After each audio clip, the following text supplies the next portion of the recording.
My name is Ryan, and I've always been a shy person, struggling to make friends. With my average looks and lack of athletic talent, I often felt overlooked in the classroom. The girls would even tease me, calling me unflattering nicknames. However, there was one area where I truly excelled: academics. Since I wasn't very social and preferred to stay home, I devoted all my time to studying diligently at my desk. I found great joy in the solitude of learning, immersing myself in my studies. Thanks to this unwavering dedication, I managed to gain admission to one of the top all-boys high schools in the state and consistently ranked among the top 10 students during my time there. This academic success then led to my enrollment in a well-known state university. Nonetheless, after years of solely focusing on my studies, I began to crave a more fulfilling and exciting life. To break free from my monotonous routine, I decided to undergo a personal transformation. Drawing inspiration from magazine articles on how to become a popular guy, I dyed my hair and paid closer attention to my fashion choices, aiming to create a more modern and appealing appearance. Finishing university, I never took my studies lightly. As a diligent student, I dutifully attended all my classes, endearing me to the faculty. Foresightfully, I had already begun seeking professor recommendations for promising companies. This strategy paid off when a major food manufacturer offered me a position. My parents were delighted by my job placement. The decent salary allowed me to move from my small flat into a more spacious rental. As a working adult, I hoped to forge meaningful friendships, enjoy social outings, and perhaps even find a romantic partner. However, my idealistic expectations did not entirely align with the realities I encountered. Despite my professional status, my life lacked the vibrancy I had envisioned. The job itself was neither exceptionally enjoyable nor dull. Many colleagues my age had joined concurrently, but their outgoing personalities and strong communication skills sharply contrasted with my own reserved nature. Feeling like an outsider, I struggled to forge close connections with them. Your significant other is the person with whom you share a close, intimate bond. This individual holds a special place in your life, and your relationship is characterized by mutual care, understanding, and affection. Together, you embark on a journey of companionship, cherishing each other's presence and building a foundation of trust and support. Your girlfriend is the one who walks alongside you, offering a unique perspective and a source of comfort during both joyous and challenging times. She is your confidant, your partner in life's adventures, and the one with whom you can express your deepest thoughts and emotions without fear of judgment. Your girlfriend is an integral part of your life, a cherished companion who helps you grow and navigate the complexities of the world. Eventually, I settled into a tranquil routine, simply moving between my home and workplace. This monotonous lifestyle held a certain serenity, but at the age of 30, everything changed when I was unexpectedly transferred to the sales department. This marked the beginning of a grueling daily grind. I had previously worked in the product department, primarily focused on order processing. It was a solitary role, with only occasional interactions with suppliers, the perfect fit for someone like me, who struggled with communication. This sudden transition to the sales department was a jarring experience, not just for me, but likely for my colleagues as well. It seemed they were short-staffed, but the decision to place me in this position was clearly a poor one. The sales team was filled with bright, outgoing individuals, and I simply couldn't find my place or adapt to the demands of the job. The workload was immense, encompassing client development, negotiations, and the creation of proposals and quotes. Tasks that I was ill-equipped to handle. Being a poor communicator, I found it incredibly challenging to secure even a single contract, leaving my sales performance consistently at the bottom. To make matters worse, I was constantly assigned menial tasks by my boss and colleagues, further exacerbating my discomfort and sense of inadequacy. Here's a paraphrased version of the given text. This month, my colleagues at work expected me to take on a task that I didn't feel capable of handling. Even though I expressed my reservations, they made it clear they thought little of my abilities. Some of the female employees even went as far as to mock me, saying they wouldn't want to be married to someone as dull as me. While my coworkers steadily climbed the corporate ladder, I remained stagnant, just another ordinary, uninteresting employee among many. I guess I'll just keep falling behind the younger, more successful people. Oh well, I suppose that's my lot in life. I resigned myself. Later that day, my boss Tom summoned me to his office with a request. Apparently, one of our employees had made a promise to a client that he couldn't keep, and now the company risked losing that client if the deadline wasn't met. The mistake was serious enough that the employee, who happened to be the boss's son, could be fired. However, since I was new to the department, Tom suggested that I might be able to take the fall instead, perhaps only receiving a warning and a transfer as punishment. I understand you're in a tough spot, but asking me to take the blame isn't right. It's not fair to put that burden on me. I know you're hoping to avoid consequences, but that's not how it should work. Let's find a different solution that doesn't involve dishonesty or hurting someone else. I'm here to help, but I can't cover up for your actions. We need to figure this out together, without resorting to making someone else take the fall. I tried to stand my ground and fight back, but Tom became irate and shouted, "Can't you see you're just a burden? When will you start producing results?" Hearing those harsh words, I felt my heart sink. I no longer wanted to be there. I just needed to leave this job immediately. Tears began to flow uncontrollably. I suppose I had reached my breaking point. Later, the executive Max summoned me and bluntly stated, "If you lack motivation, you might as well quit." I simply responded, "Okay." It felt as though Tom had forced me to resign. Exhausted, I called my mother. She said, "Oh, you've been through so much. I'm proud of you for persevering. Why don't you come home and take a break for a while?" So, I returned to live with my mom. I had left this town because I disliked the rural setting, but she understood and didn't object when I wanted to move to the city. Our family runs a small deli. When I arrived home, my mom greeted me with a warm smile, saying, "Welcome back," and offered me some special chicken wings she had prepared for the shop. Tasting her homemade cooking after so long, I couldn't hold back my tears. My sister told me, "You don't have to push yourself anymore." Perhaps the unfamiliar work had caused me stress, but I wasn't feeling well, so I took some time to rest at home. Eventually, I started helping out at the deli. The customers were kind, complimenting my mom's dishes as wonderfully comforting. I felt much more at peace in this environment. About a year after returning home, I noticed a woman waiting at the bus stop while I was coming back from shopping. Suddenly, it started raining, and she seemed troubled, checking the bus schedule. Approaching her, I asked, "Is something wrong?"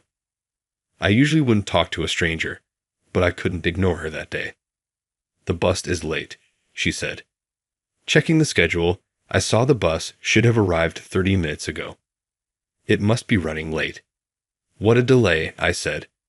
The rain was getting heavier, and there were no stores nearby to buy an umbrella. The bus showed no signs of arriving anytime soon. "If we stay out here, we'll be completely soaked. Would you like to come to my place for a while? My mom's there, so it won't just be the two of us." "Let's go inside to stay dry," I proposed. Apprehensive at first, she eventually accepted as the downpour intensified, expressing, "I appreciate your kindness, and I'll gladly take you up on that." That day's heavy rain flooded the roads, causing substantial damage. The woman couldn't immediately return home. My caring mother welcomed this stranger into our abode. Seeing my mother's friendly demeanor, the woman seemed relieved. Her name was Ava. At 30, she was 3 years younger than me. Her father ran a bridal business, and she worked there too. Ava had come to our town to inspect a new wedding venue. Although I hadn't noticed it outside, Ava was undoubtedly beautiful, yet her manner hinted at a touch of sorrow. I wondered if she harbored any significant concerns. Ava appeared delicate, her face slightly worn. My mother proudly served her homemade deli dishes. We only have this, but please enjoy them if you'd like, my mother offered. Thank you, Ava responded in a soft voice. As she tasted the food, Ava exclaimed, I've never had anything so delicious, her face lighting up with a smile. Witnessing Ava's smile for the first time stirred a sense of excitement within me. I hadn't often conversed with women before, but I felt I might be able to get along well with Ava. Despite the challenges at her workplace, the young woman named Ava handled the situation with grace. Though her colleagues seemed to resent her, possibly due to her position as the company president's daughter, Ava diligently worked to gain their recognition. However, this constant pressure seemed to take a toll on her, causing her to push herself too hard. During her stay with the narrator's family, Ava had the chance to unwind and relax. The warm welcome and support from the narrator's mother provided a refreshing contrast to the pressures she faced at work. Ava's mood visibly brightened, and she even found time to bond with the family, helping out at the deli and enjoying casual conversations. As Ava prepared to leave, the narrator's mother extended a lighthearted invitation, suggesting that Ava could return any time for more girl talk, a gesture that underscored the nurturing environment the family had provided during her visit. The experience seemed to have a positive impact on Ava, offering her a much-needed respite from the demands of her professional life. Ava replied with a smile, Then I might just take you up on that. I said, Please take care of yourself and don't push too hard. Ava then boarded the bus. I thought this might be the last time I would see her, and I couldn't help but feel a little sad. Life continued as usual, helping out at the family deli. Then one day, an invitation to a wedding arrived at our home. It was from Troy, a classmate from middle school. I remembered talking to him at the supermarket recently, where he mentioned, I'm getting married. You should come to the wedding. Meeting here must be fate. Honestly, I never liked Troy much. He used to mock me for being a bookworm during our school days. I thought about making up an excuse to skip it, but then Troy called. You must be free, so you better come to the wedding. Yeah, I replied, unable to refuse. I ended up agreeing to attend. And then came the day of the wedding. At the venue, there were many classmates. Most of them didn't seem to recognize me. They whispered and looked my way. Then Troy approached, recognized me, and called out, Hey, there you are, Donkey. At the mention of my nickname, Donkey, my classmates realized who I was. One of them asked, What are you doing now? Before I could answer, Troy mocked. He was good in school, but now he's just selling deli with his mom. How the mighty have fallen. Seriously, even with a good college degree, running a deli? You'll probably stay single forever. The others chimed in with their own harsh words. I just forced a smile, knowing it was true. Suddenly, everyone's gaze shifted behind me. Don't mock my boyfriend, please. To my surprise, Ava, dressed in a suit, stood behind me. Do you guys not feel ashamed, talking like that as adults? Ryan, you don't need to be here. Let's go, she said. Ava pulled me by the hand and led me out of the venue. Once outside, she looked startled and said, I'm sorry if I did too much, but I just couldn't stand seeing you being made fun of. No, don't worry about it. I'm actually glad. But why are you here? I asked. It turned out this venue was one of the ones her father managed, and she was there for work. Would you like to have dinner with me after I finish work? She offered. I immediately said, Of course. I was thrilled to see her again, never expecting our paths to cross. We didn't return to the wedding, but went to dinner together instead. I was actually hoping to see you again, but meeting here at the wedding venue. Maybe it's fate, she said jokingly. To her joking tone, I replied seriously, maybe it is fate. Maybe we both wanted to see each other, and fate brought us together. Those words rolled off my tongue with surprising ease, causing Ava to blush as she asked, Ryan, did you truly want to see me too? I decided to open up about my feelings, telling her how she held a special place in my heart that no one else could fill, and that I couldn't stop thinking about her. "I've been thinking about you as well," she replied, her cheeks flushing. "When you praised my hard work, it really lifted my spirits. Your words are so warm and comforting." "I believe I have feelings for you, Ryan," she confessed. From that moment, we began a long-distance relationship. Soon after, Ava was assigned to work primarily at the venue we had visited, leading to her decision to move to this area. This prompted us to take the leap and start living together, despite the relative newness of our connection. Recognizing the need to not solely rely on Ava, I found a job at a local company and rejoined the workforce. Today, I sit at my mom's house, watching as she and my girlfriend chat happily, their smiles filling me with a profound sense of contentment. For the first time in my life, I have both a supportive partner and a loving mother by my side. Joining forces, we unlock boundless potential. By pooling our talents and collaborating, we amplify our collective impact, achieving feats beyond what any individual could accomplish alone.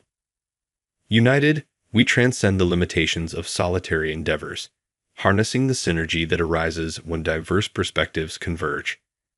Through teamwork, we cultivate innovative solutions, tackle complex challenges, and create lasting change that echoes far beyond our individual contributions. In unity, we find strength, resilience, and the power to shape the world around us, one cooperative step at a time. I have lived for nearly 30 years and have never been popular with women, but for some reason, kids seem to like me. Babies and strollers passing by on the street, toddlers being led by their parents. They all look at my face with such curiosity and never take their eyes off me. Some even cheerfully stretch out their arms as if wanting to be picked up. Once while I was crouching on the sidewalk tying my loose shoelaces, an unfamiliar little boy approached and offered me a balloon. I went through college without much of a plan, and when it was time to start job hunting, I realized I didn't have a particular career passion. The only thing going for me was that kids seemed to like me. That being said, I wasn't especially fond of children. But somehow, although I wasn't sure if it was a special skill, I thought of becoming a child care worker. After working at a daycare as an assistant for 3 years, I got my child care certification. When I moved to another daycare, I realized something about myself. I'm not a morning person. It's exhausting to deal with hyperactive kids in the morning, so I looked for a daycare that had afternoon shifts. I found one 6 months ago that offered evening care. It's a great place to work. My hours are from 2 p.m. to 11 p.m. "Good evening, I'm Mary." Dressed in my uniform, an apron with a bear on it, I cheerfully greeted her at the entrance. "Good evening, Catherine's mom." After glancing at me, she gave a cold and emotionless stare. Darn it, I slipped up. She didn't like being referred to as Catherine's mom. Catherine is her 4-year-old daughter who is under our care 3 times a week. She came to pick up little Catherine after work.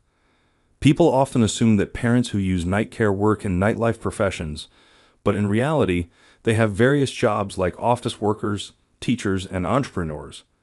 She is a doctor, a physician working 3 times a week at a nearby clinic in our neighborhood. I heard she divorced a few years back and is now a single mother. "Good evening, Mary."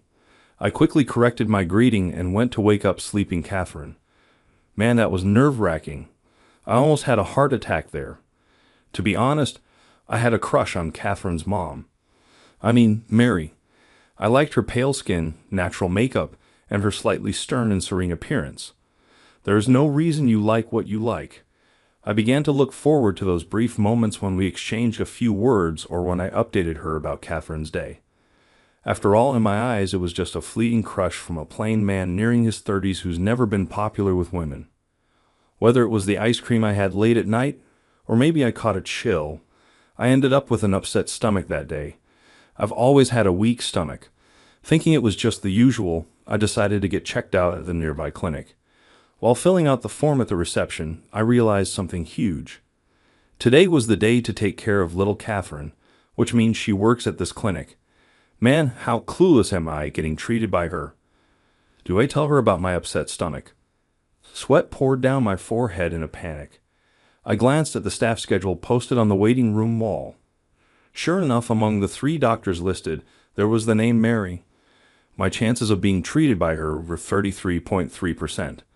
I'm no baseball expert, but isn't a 300 hitter pretty good? Does that mean it's hard to achieve? Does that mean my chances of seeing her are also pretty slim? What am I thinking? It's just a 1 in 3 chance, duh. Trying to calm my racing heart, I took a deep breath. John, I was called into the examination room, and of course, she was the one waiting for me. I immediately recognized her, but something felt different. The first thing I noticed was the thin silver glasses she wore, which she doesn't wear when picking up Catherine in the evening. Her usually subtle makeup was almost non-existent in the white coat she wore. Well, it was light pink, really, but it suited her well. "How are you?" I said with a polite smile, trying to make a good impression. However, she didn't react at all. She simply checked the form I'd filled out, asked a few routine questions while glancing at her computer, and performed the usual checks. Throughout, she was all business. According to her, my stomach troubles were likely a one-off thing. She ordered a blood test just to be sure and prescribed some medication. I arrived at the daycare 2 hours late. Catherine suddenly hugged me as soon as I walked in. "What's up, Catherine?" While I was comforting her, a female co-worker told me that Catherine had been fussy the whole time I was absent. While I was away, little Catherine was quite fussy. She must really like me, I guess. "Good evening, this is Mary." That night, as I greeted her at the daycare's entrance to hand over Catherine, she asked, "Good evening, I'll bring Catherine over now." That's what I replied. She then asked, "How are you feeling?" By the next day, my stomach issues were completely resolved, but ever since that day, I haven't felt great. I don't have a fever and my appetite is okay. How are you feeling? Just thinking about her words made my stomach churn and gave me palpitations for days. That day, as always, after playing with the kids, I was preparing snacks. Then Catherine, looking grumpy, clung to me. "What's wrong?" "Catherine, when I asked," she responded, "I don't like that person. I really don't," over and over. "Good evening, I'm Mary."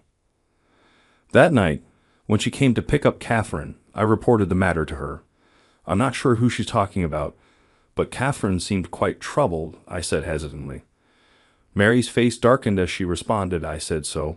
I had no high idea." About 10 days later, just past 7 p.m., the phone in my office rang. It wasn't the day to look after Catherine. I had just finished putting the kids to bed after dinner and was taking a breather. I happened to pick up the phone. I kept saying, "Hello," but there was just silence on the other end. "What's this? A prank call?" Annoyed, I hung up, but the phone immediately rang again. "Who is this?" "What do you want?" I boldly asked. A familiar voice replied, "Are you John?" I recognized it as Catherine's right away. "What's wrong?" "What happened?" I asked. Through her tears, Catherine responded, Mommy needs help. It's all because of me." I sensed something very wrong was happening. "Where are you?" "At home." Once I confirmed she was home, I said, "I'm on my way," checked the address on our registration forms, and dashed out. Catherine's place was just 2 subway stops away. I figured taking the subway would be faster than hailing a cab. I ran to the nearest station and jumped onto a train. It was still during the evening rush hour, and the train was packed. 2 high school girls nearby giggled as they looked at me. I followed their gaze to see I was still wearing my bear-themed apron.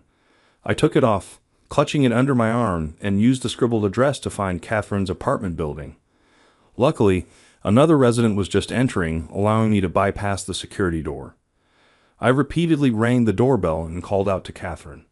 The door opened, and Catherine clung to me. I entered the apartment. "Mary, it's me, John from the daycare. Are you okay?" As I called out and moved further into the hallway, I heard her faint voice. "Over here. I can't open the door. Please help." Looking in the direction of her voice, I saw a tall metal shelf had fallen at a 45-degree angle, jamming the bathroom door shut. "It's all right. Right now." I tried to lift the fallen shelf. However, it was firmly stuck and wouldn't budge. I put my back into it, trying to move the shelf with grunts of effort. "Please help me out," I heard her desperate plea. With my back hurting, I changed my stance and pushed with all my might. Just a little more. Almost. With a jerk, the tip of the shelf came free from the bathroom door. The shelf, being made of steel, was light and was easily propped against the wall. Suddenly, the bathroom door swung open with force, striking me hard in the back. Ouch. I couldn't help but yell out, rubbing my back. "I'm so sorry," she said, looking genuinely remorseful. "When I called the daycare, they told me I could head straight home for the day." "Catherine, it's bedtime," she said to Catherine, who was clinging to me. As we sat in the living room drinking coffee, when I offered to help put her to bed, she opened the bedroom door. On the double bed there was a child's pillow, and next to it, an adult-sized one. My heart raced, thumping loudly. I thought I might even get a nosebleed. After putting Catherine to bed and returning to the living room, she explained the situation. She works 3 days a week at a clinic near the daycare, and also at another hospital where she has been working for a long time. The head of that hospital was her mentor. Recently, the hospital director had proposed a match for her. The suitor was a distant relative of the director. They had already been on several dinner dates. It felt like a bell tolling loudly in my head. He's not a bad guy, but I'm just not sure if I want to date him. She had 2 reasons for her hesitation. One was Catherine.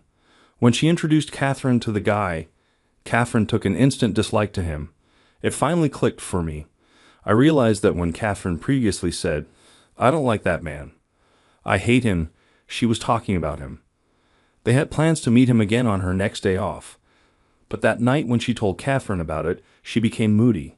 That's when she went to the bathroom, and a sulking Catherine, in a fit of temper, knocked over the steel shelf. The shelf was brand new and empty, so even Catherine could easily topple it.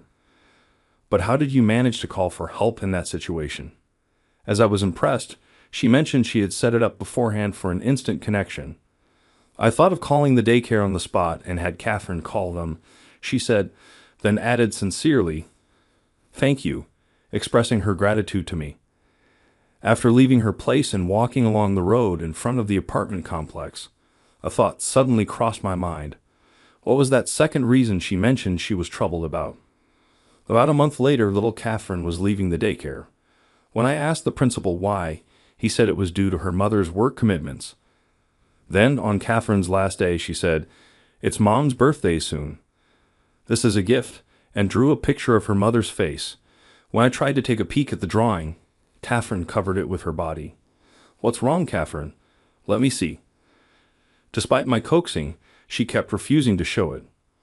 However, I could tell there was a tiny figure drawn next to the mother's face in the picture. That evening, the time had finally come to say goodbye to both Mary and Catherine.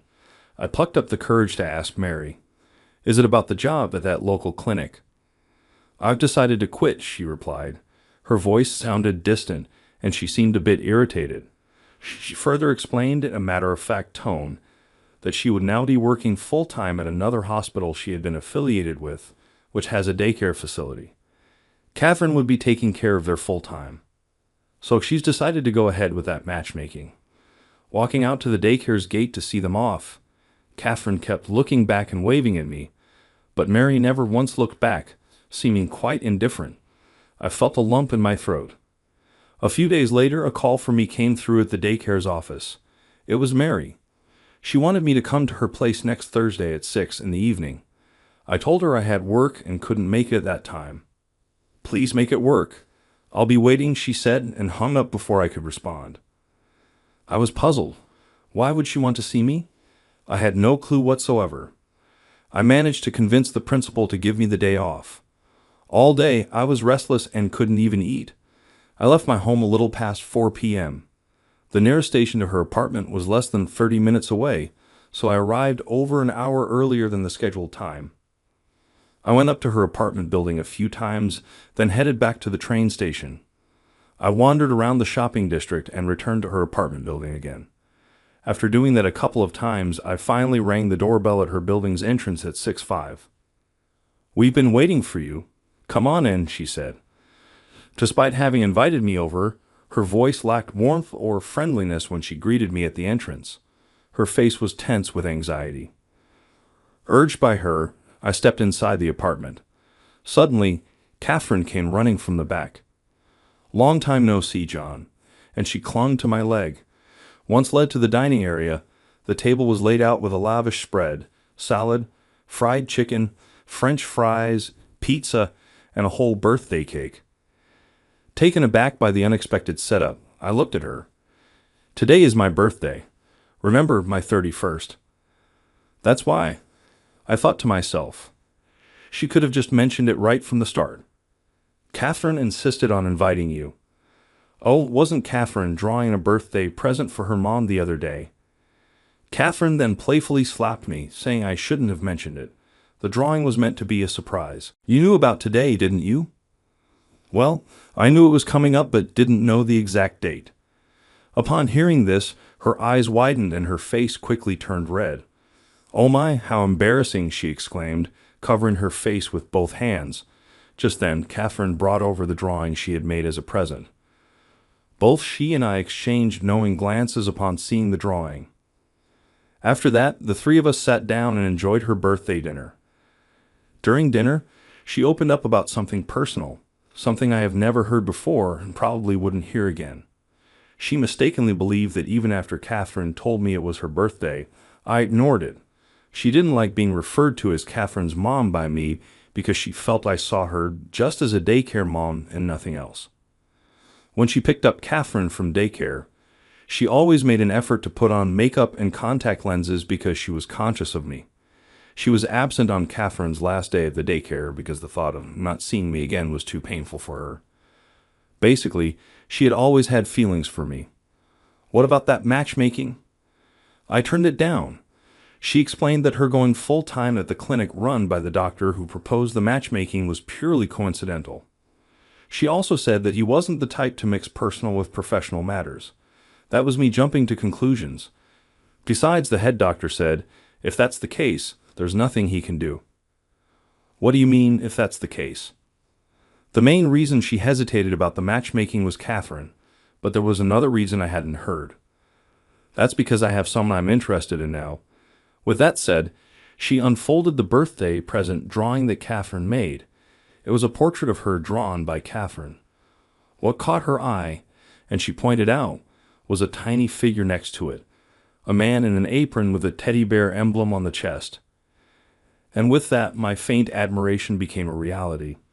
After dating her for a while, I casually remarked, "But a doctor and just a preschool teacher like me." She instantly flared up in anger, raising her voice. "What do you mean, just? I hate when you belittle yourself like that. I really hate it." Time flew by, and now Catherine, who will be entering elementary school next year, calls me Dad. How did you find today's story? Please hit like and subscribe to the channel, and it will be a great motivation for us to continue our work. We're looking forward to reading your comments. See you in the next video.